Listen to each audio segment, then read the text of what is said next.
Hello everyone, welcome back to our channel statistics by Poonam. तो अब हम टेस्टिंग ऑफ हाइपोथेसिस में एक नया लेक्चर करने वाले हैं जिसका नाम है लार्ज सैंपल टेस्ट। तो पहली बात है कि लार्ज सैंपल टेस्ट में हम देखेंगे that these are also called as a asymptotic test. ठीक है, मेरे को बोलने नहीं आ रहा, आपको कैसे सिखा रही हूँ। ओके सॉरी, फंबल है। So it is a asymptotic test. ठीक है, these are statistical tests used when the sample size is large which is usually greater than n is greater than equal to 30। मतलब जैसे समझ लो, आपको sample बताया मैंने, population होती है, पॉपुलेशन समझ लो मैं पूरी क्लास, अगर मैं क्लास में हमारे 100 बच्चे हैं, वैसे तो होते नहीं है पूरी क्लास में 100 बच्चे, नॉर्मली 50 to 60 होते हैं, बट मैं एग्जांपल ले रही हूँ। बट 100 बच्चे और मुझे सैंपल करना है, कुछ भी करना है, मुझे उनका सर्वे करना है, मुझे पूछना है उनसे, कोई डिटेल लेनी थी थोड़ी, मैं सारी क्लास को बुला लूंगी भाई क्लास से, नहीं वो काम पहले होते थे।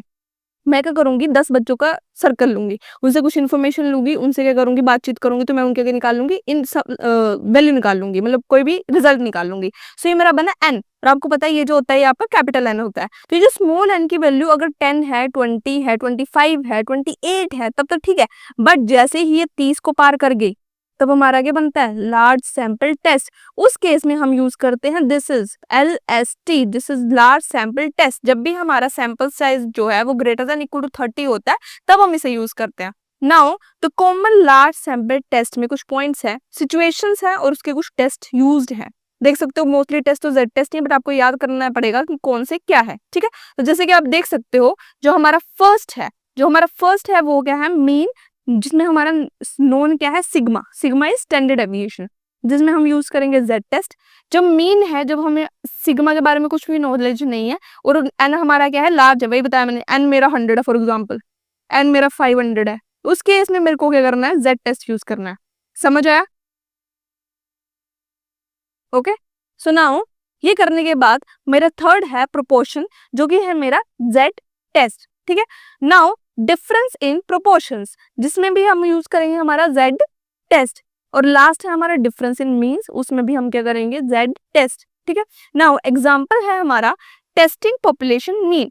यू वांट टू टेस्ट, जिसमें मैंने बोल दिया कि हम हाइपोथेसिस के साथ काम कर रहे हैं यार, तो उसमें H0 और H1 का तो कॉमन है। H0 आपको पता है कि इक्वल टू वैल्यू होता है, और H1 जो है वो ग्रेटर देन लेस देन होता है, मतलब नॉट इक्वल टू होता है but greater than less than होता है।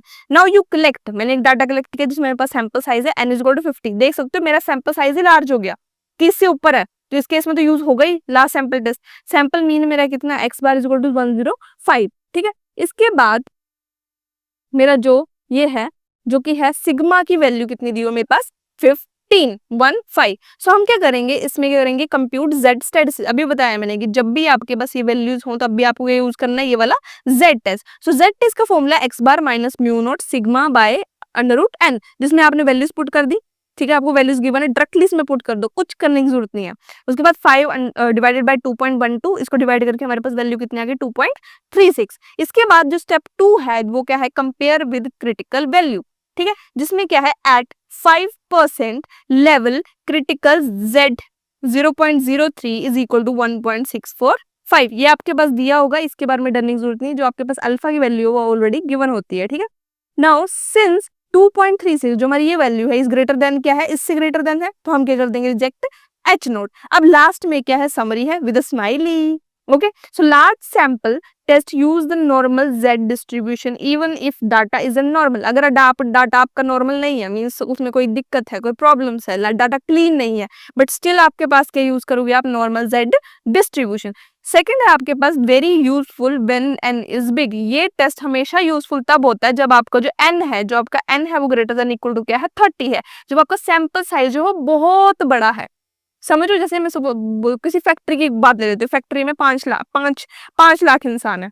ठीक है, तो 5 लाख में से अगर मैं सैंपल भी लूँ, फॉर एग्जांपल मेरे पास आ गया सैंपल 500 का, तो 500 तो फिर भी ज्यादा है यार, बहुत ज्यादा है। तो इस केस में क्या होगा, हम यूज करेंगे लार्ज सैंपल टेस्ट। अब लास्ट है हमारे पास common for testing means proportions and differences. जो हमने यहाँ पर स्टेप सिचुएशंस पढ़ी वो इसके लिए यूज किया जाता है, तो यही चीज है कि किसके लिए यूज किया जाता है। ठीक है, now this is our last topic from this series. ये सीरीज का लास्ट टॉपिक था। ठीक है, अगर बाई चांस कोई एड ऑन होता है वो एड ऑन हो जाएंगे। और हाँ, एक और चीज, मैंने इसके नोट्स जैसे अभी बना के रखे हैं, अगर आपको इसके पिक्चर्स एक PDF प्रॉपर चाहिए, सो प्लीज आप मुझे कमेंट सेक्शन में बता दे रहे हो, मैं उसको आपको पोस्ट कर दूंगी। If you want then please comment, ठीक है। अगर बिना बोलोगे नहीं तो मैं कैसे करूंगी। सो अगर आपको कुछ डाउट भी है प्लीज कमेंट सेक्शन में बता देना। मिलते हैं नेक्स्ट वीक, तब तक के लिए bye bye and have a nice day, bye bye.